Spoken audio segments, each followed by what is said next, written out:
Okay, pag-usapan natin to.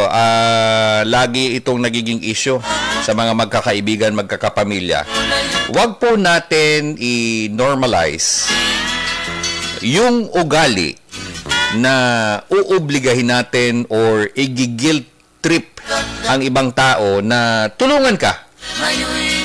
Lalo na pagdating sa pinansyal. Ang pagtulong ay iba-iba. Merong tulong na hindi material, merong pinansyal. Ito, we're talking about financial. Kapag tumulong ang isang tao, okay, di good. Pero kung wala, huwag kang magtampo dahil wala naman siyang kahit anong responsibilidad sa'yo. May kanya-kanya po tayong problema. Ako may problema. Siya may problema. Kayo may problema. Okay. Hindi mo alam, marami rin pala siyang pinagdadaanan. Tapos pinagtitripan mo, pinagigil trip mo. Di ka lang aware kasi nakafocus ka sa sarili mong problema.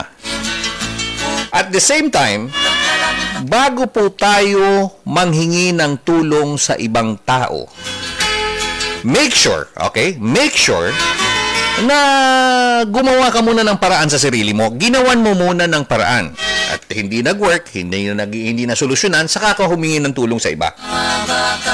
Ang pangit na umasa ka sa ibang tao habang ikaw, wala ka namang ginagawa na way para masolve ang problema mo.